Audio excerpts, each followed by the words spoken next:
Assalamualaikum warahmatullahi wabarakatuh. Bismillahirrahmanirrahim. Alhamdulillah wassalatu wassalamu ala Rasulillah wa ala alihi wa sahbihi wa man tabi'ahu ba'du. Kali ini sebelum kita melanjutkan yang kemarin ya, yang terkait dengan metode penelitian ya, saya akan selingi dulu dengan materi tentang anatomi proposal atau sistematika proposal. Jadi tugas akhir kuliah kita nanti kan bikin proposal. Nah, ini saya sampaikan dulu mereview ya.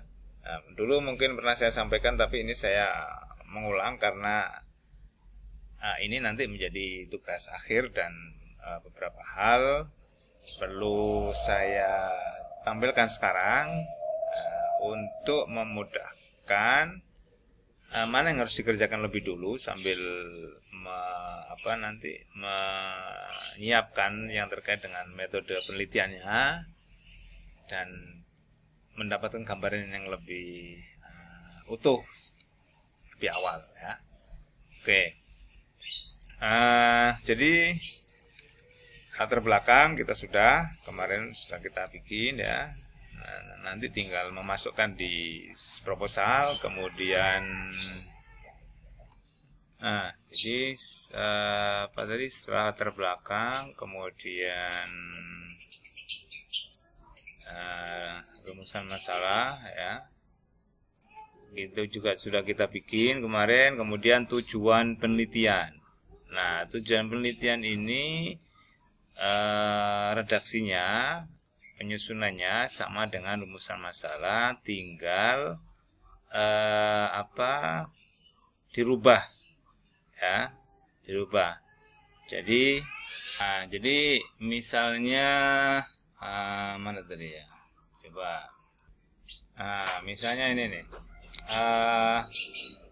ini ada judulnya adalah ini ya, judulnya efektivitas pembelajaran bahasa Arab dengan menggunakan teknologi multimedia ya, judulnya ini. Kita lihat rumusan masalahnya ya. Ini adalah rumusan masalahnya. Nah, ini 1, seberapa efektif gitu ya pengaruh teknologi multimedia terhadap pembelajaran bahasa Arab.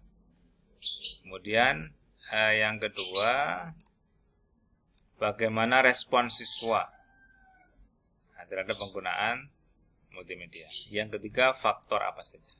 Nah, berikutnya tadi kan tujuan ya. Nah, tinggal dirubah untuk mengetahui. Nah, ini bertujuan untuk berdasarkan masalah, maka bertujuan untuk ya, mengetahui seberapa besar pengaruh, untuk mengetahui tanggapan siswa, untuk mengetahui faktor apa saja yang mendukung menghambat. Tadi kan kembali kepada rumusan masalah ini kan. Untuk mengetahui faktor apa saja yang mendukung menghambat kan begitu.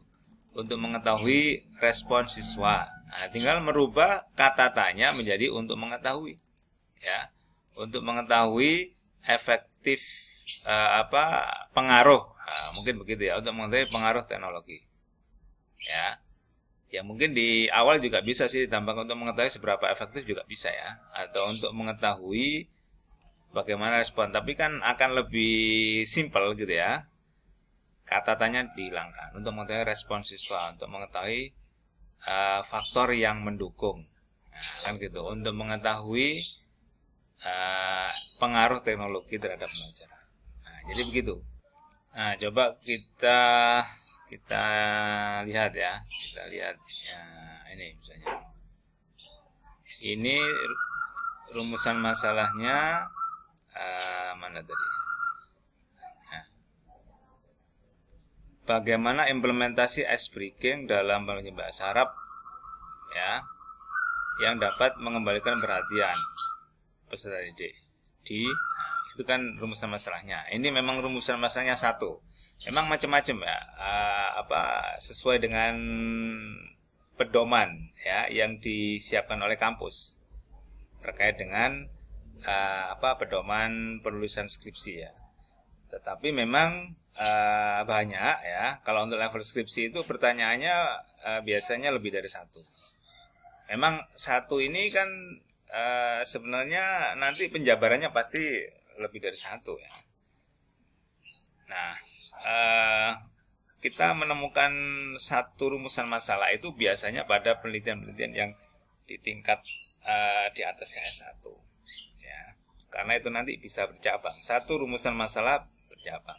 Nah, kalau S1 umumnya itu dibuat beberapa rumusan masalah ya, tidak global satu tidak.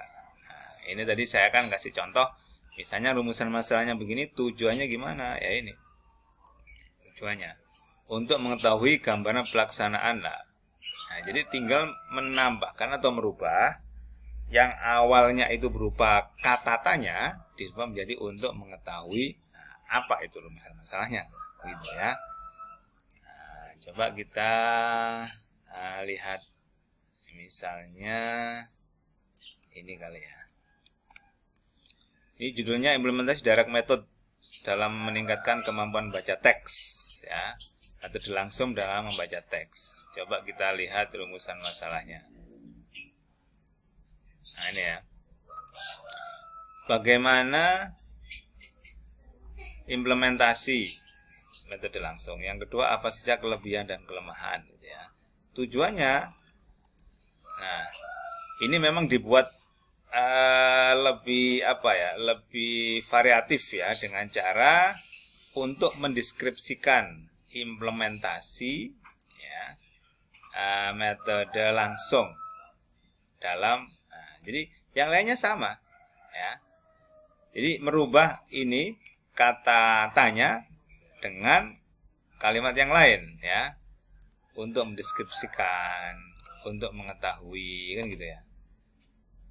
Nah, ini dia pakai kata yang lain untuk menguraikan. Nah, ini kan sama aja sebenarnya kan, menguraikan, atau mungkin maunya dia menjawab gitu ya, atau menemukan, itu bisa aja ya. Nah, cuman memang kebanyakan itu tinggal dia merubah untuk mengetahui kelebihan dan kelemahan. Nah, gitu. Coba kita cari satu lagi ya. Nah, mana ini? Nggak muncul. Nah, ini ya. Misalnya ini pembelajaran kalam ya, kita lihat rumusan masalahnya. Nah, ini ya, rumusan masalahnya ini. Nah, ini juga satu ini ya. Bagaimana pembelajaran Mahathul Kalam ya, untuk mengetahui proses. Nah, jadi dia mengganti kata tanya di depan dengan untuk mengetahui. Nah, begitu ya. Nah, ada lagi enggak ini? Problema non-linguistik ya Pak, satu lagi ya. Problematika mengenai muhadasah. Nah, kita lihat rumusan masalahnya di sini.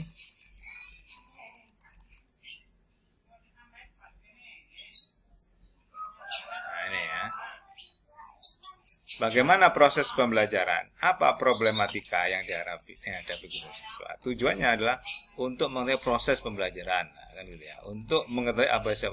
Jadi begitu, untuk merumuskan tujuan masalah, gitu ya. Nah, jadi itu tadi tentang tujuan penelitian ya. Kemudian kegunaan atau signifikansi. Nah, ini bisa dibedakan pada dua macam. Ya, memang ada itu lagi ya, kembali kepada pedoman yang disiapkan oleh masing-masing kampus. Ada yang membagi seperti ini, praktis dan teoritis. Ada yang mungkin tidak membagi ya, ada juga yang tidak membagi ya. Nah, yang dimaksud kegunaan atau signifikansi itu apa? Ya, kegunaan atau signifikansi itu ya manfaat gitu ya. Nah, manfaatnya apa? Manfaat secara praktis maupun teoritis gitu ya.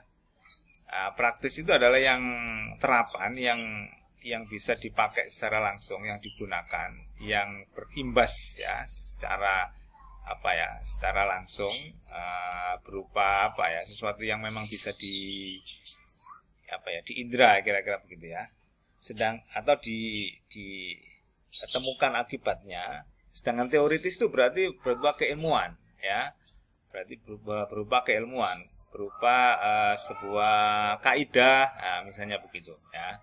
Setelah ini coba kita akan lihat contoh-contohnya ya. Nah, kita lihat kegunaan. Nah, ini tadi tujuan ya. Kegunaan. Nah, ini ada tadi ya, ada manfaat teoritis. Umumnya memang dituliskan seperti ini ya. Sebenarnya diharapkan dalam memberikan kontribusi dalam meningkatkan kualitas pengalaman. Cuman ini kan umum ya. Ini umum. Memang ya kita menuliskan umum hanya agar lebih spesifik. Ini perlu dikaitkan dengan variabel gitu ya. Jadi misalnya ini meningkat kontribusi pemikiran, kontribusi teoritis, kontribusi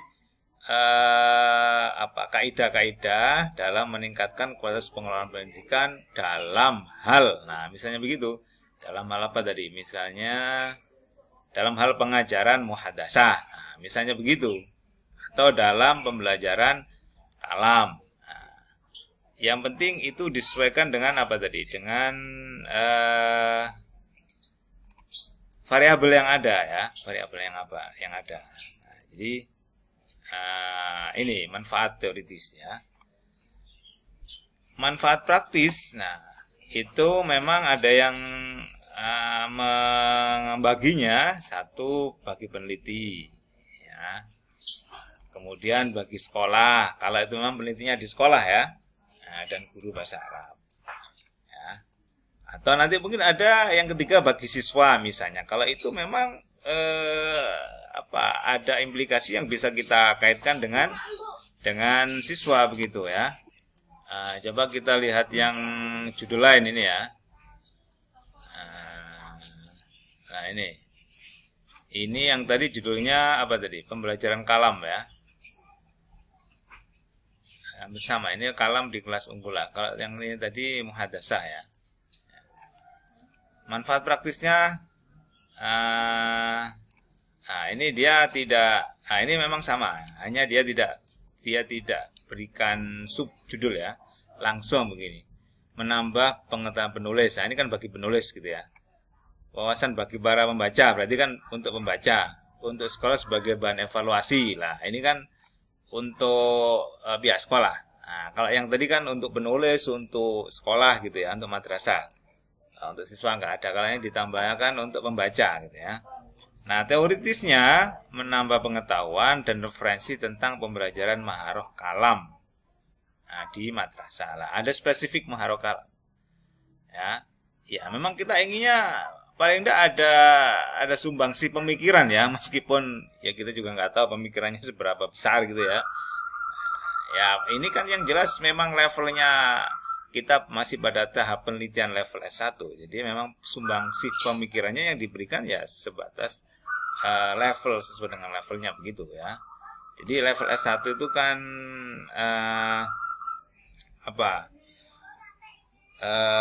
tamhir gitu ya. Pemberian keterampilan. Level S2 itu tatwir, pengembangan. Level S3 itu tajdid, penemuan. Nah, gitu ya. Oke. Nah, kita coba lihat yang lain, tujuan dan manfaat penelitian. Ini judul yang lain ini ya. Nah, manfaat penelitian. Nah, ini sebetulnya manfaat teoritis sebagai wawasan dalam mengajar. Keilmuan dalam ini kan memang tidak merujuk pada variabel, harusnya merujuk pada variabel ya. Nah, praktis bagi guru, bahan pertimbangan bagi guru untuk ini langsung dia ada spesifik ya, spesifik ke metode langsung. Harusnya di sini juga begitu ya. Nah, jadi begitu ya, ada manfaat teoritis, ada manfaat praktis. Gitu, ya. Kita kembali ke sini ya.